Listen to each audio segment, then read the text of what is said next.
എത്രയൊക്കെ പുതുമ തേടിപ്പോയാലും മനസ്സിന് സമാധാനം കിട്ടുന്നത് ഇവിടെ വന്ന് കയറുമ്പോഴാണ്.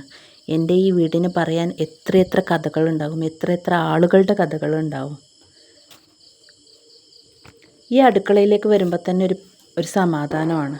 എല്ലാവർക്കും അങ്ങനെ ഇരിക്കും. അവനവൻ്റെ അടുക്കളയിൽ വരുമ്പോൾ അവനവന് സമാധാനം തന്നെ ആയിരിക്കും. എനിക്ക് ഭയങ്കര സമാധാനമാണ് ഇങ്ങോട്ട് വരുമ്പോൾ. ഇവിടെ വന്നിട്ട് മൺകലത്തിലുണ്ടാക്കുന്ന ചോറും കറികളും അതൊക്കെ തന്നെയാണ് എൻ്റെ സന്തോഷം. ഈ മൺപാത്രങ്ങളിൽ ഉണ്ടാക്കുന്ന ഭക്ഷണത്തിന് ഒരു പ്രത്യേക രുചിയും മണവുമാണ്. ആ ഉച്ച സമയത്തൊക്കെ മീനൊക്കെ മൺചട്ടിയിലിട്ട് വേവിക്കുമ്പോൾ കിട്ടുന്ന ആ ഒരു പ്രത്യേക സ്മെല്ലുണ്ടല്ലോ, അടിപൊളി. അതേപോലെ ചോറ് തിളക്കുമ്പോൾ ഒരു പ്രത്യേക മണമാണ്. അങ്ങനെ അടിപൊളിയാണ്. ഗ്യാസിൽ വെക്കുമ്പോൾ ടേസ്റ്റ് ഇല്ല എന്നല്ല, പക്ഷേ ഒന്നും കൂടെ അടിപൊളിയാണ് അടുപ്പിൽ വെക്കുമ്പോൾ.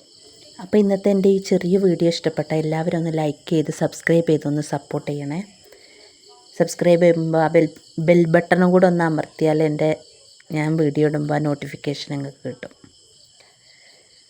പിന്നെ അങ്ങനെ ഇടിച്ചക്ക ഉപ്പേരി ഉണ്ടാക്കാൻ വേണ്ടിയിട്ട് എനിക്ക് 2 ദിവസം മുന്നേ ഒരു ഇടിച്ചക്ക താഴെ വീണ് കിട്ടിയിട്ടുണ്ടായിരുന്നു. അത് ഞാൻ എടുത്ത് നോക്കുമ്പോൾ അത് കേട് വന്നതാണ്. അപ്പോൾ പിന്നെ അത് എടുക്കാൻ പറ്റില്ലല്ലോ. പിന്നെ നമ്മൾ തളരാൻ പാടില്ലല്ലോ. പിന്നെ ഞാൻ മരത്തിൻ്റെ അടുത്ത് പോയി കുത്തിയിട്ട് ഞാൻ ഒരെണ്ണം, അങ്ങനെ നമ്മൾ വിട്ടുകൊടുക്കാൻ പാടില്ലല്ലോ. ഇടിച്ചക്ക വെക്കണം തിന്നണം എന്ന് വിചാരിച്ചാൽ പിന്നെ നമ്മളത് തിന്നണം. അതല്ല എൻ്റെ ഒരു മര്യാദ. അതെന്താണെന്നറിയോ, കൂക്കൽ ട്രെയിനിൻ്റെ കൂക്കലാണ് നിങ്ങൾ കേൾക്കുന്നത്. ട്രെയിൻ ഇപ്പോൾ ഇതിൽ പോയി. അങ്ങനെ ഇടിച്ചക്കയൊക്കെ കഷ്ണങ്ങളാക്കി കുക്കറിലിട്ട് 2 വിസിൽ അടുപ്പിക്കാൻ പോവാണ്. അങ്ങനെ നല്ല വെയിൽ, നല്ല ചൂട്, അതാണ് ഇപ്പോൾ അവസ്ഥ. ഭയങ്കര ചൂടുള്ള അവസ്ഥയാണ്. അങ്ങനെ നമ്മൾ അടുപ്പിൽ ചോറിങ്ങനെ തിളച്ച് മറിഞ്ഞ് വേവുന്നുണ്ട്. വേവട്ടെ. അത് ഞാൻ അപ്പുറത്തേക്ക് മാറ്റി വെച്ചിട്ടുണ്ട്. എന്നിട്ട് മൺചട്ടിയിലല്ല, ഞാൻ മൺചട്ടീൻ്റെ കഥയൊക്കെ പറഞ്ഞിട്ടുണ്ടെങ്കിലും ഒരു കൈ പോയ ചട്ടിയിലാണ് ഞാൻ കുക്കറിലിട്ട് കൂക്കി വേവിച്ച് വെച്ച ഇടിച്ചക്കത്തോരന് ഞാൻ കടു വറുത്തിടുന്നത്. നിങ്ങൾ വിചാരിക്കും മൺചട്ടീൻ്റെ മേന്മ പറഞ്ഞ് ഇവൾ മൺചട്ടിയിൽ എന്താ വെക്കാത്തത്. അങ്ങനെയൊന്നുമില്ല, എനിക്ക് തോന്നൽ വെക്കാമല്ലോ. പക്ഷേ മൺചട്ടി അപ്പം എനിക്ക് അതാണ് എടുക്കാൻ തോന്നിയത്, എന്തോന്ന് അറിയില്ല. പിന്നെ അങ്ങനെ ചോറൊക്കെ വാർക്കുന്ന അവസ്ഥയൊക്കെ ഇപ്പം നിങ്ങൾ കണ്ടില്ലേ. പകുതി വെള്ളം പുറത്തേക്കും പകുതി വെള്ളം കലത്തേക്കും പോകുന്നത്. അങ്ങനെ മീനൊക്കെ മുറിച്ച് വന്ന് കറിക്ക് എന്തായിരുന്നു കറി?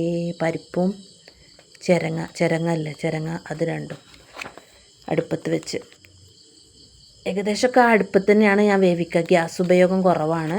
പിന്നെ നമ്മൾ അത് മാത്രമല്ലല്ലോ, നമുക്ക് പണി ഇഷ്ടം പോലെയല്ലേ. അലക്കൽ, തുടക്കൽ, തിരുമ്പൽ, അങ്ങനെ പലവിധ പണികളാണ്. ഒന്നും വിട്ടുകൊടുക്കാൻ പാടില്ലല്ലോ, എല്ലാം അങ്ങോട്ട് ചെയ്യുന്നത്. വേറെ ആരും ചെയ്യാനില്ല, നമ്മൾ തന്നെ ചെയ്യണ്ടേ. അങ്ങനെ അതിൻ്റെ ഇടക്കാണ് കുറേ കാലത്തിന് ശേഷം എനിക്ക് കഞ്ഞി കുടിക്കാൻ പുതിയത്.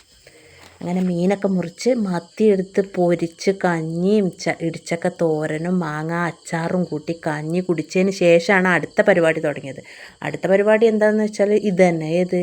മാറാല തട്ടുക, കൊട്ടുക, അടിക്കുക, തുടക്കുക, ഇത് തന്നെ. പിന്നെ ഞാനതിൽ കൂന്തൾ മീൻ ഉണ്ടായിരുന്നല്ലോ, ആ മീൻ ഞാൻ പിന്നെ ഉച്ചക്കത്തേക്ക് പൊരിക്കാൻ വേണ്ടിയിട്ട് മാറ്റിവെച്ച്. അതെല്ലാം കഴിഞ്ഞാൽ പിന്നെ എന്താ ഉണ്ടാവുക ലാസ്റ്റ്? അത് തന്നെ പാത്രം കഴുകലോട് കഴുകൽ. കഴുകി കഴിഞ്ഞിട്ടില്ലല്ലേ, കഴിയുന്നുള്ളൂ. അത് അത്രയുണ്ട്. ഞാൻ എത്ര എഡിറ്റ് ചെയ്തിട്ട് ഇത്രയാക്കിയിട്ടും ഒരുപാടില്ല ഇത്. അപ്പം ഞാൻ കഴുകുന്നത് നിങ്ങളൊന്ന് ആലോചിച്ച് നോക്കി എത്ര ഉണ്ടെന്ന്. ആൾക്കാർ കുറച്ചാന്ന് പറഞ്ഞിട്ട് കാര്യമല്ല, പാത്രങ്ങൾ ഇഷ്ടം പോലെ ഉണ്ട്. അപ്പോൾ ഇത്രയൊക്കെയുള്ള നമ്മളെ വീഡിയോ ഇഷ്ടപ്പെട്ടാൽ ഒന്ന് ലൈക്ക് ചെയ്ത് ഷെയർ ചെയ്ത് സബ്സ്ക്രൈബ് ചെയ്യണേ. എല്ലാവരും ഒന്ന് കാണുന്നവരൊക്കെ ഒന്ന് സപ്പോർട്ട് ചെയ്ത് ഫുൾ വീഡിയോ ഒന്ന് കാണാൻ നോക്കണേ. അപ്പം ഇനി അടുത്ത വീഡിയോയിൽ നമുക്ക് കാണാം. അങ്ങനെ ഞാൻ ഉച്ചയായി ചോറൊക്കെ കഴിച്ച് ഇരിക്കട്ടെ കേട്ടോ. എല്ലാവരും ഒന്ന് സബ്സ്ക്രൈബ് ചെയ്ത് സപ്പോർട്ട് ചെയ്യണേ. ഷെയർ ചെയ്യാൻ പറ്റുകയാണെങ്കിൽ ഷെയർ ചെയ്യണേ. ഓൺ വോയിസ് കൊടുക്കുമ്പോൾ കുറേ തെറ്റുകളൊക്കെ ഉണ്ടാവും, ക്ഷമിക്കണേ.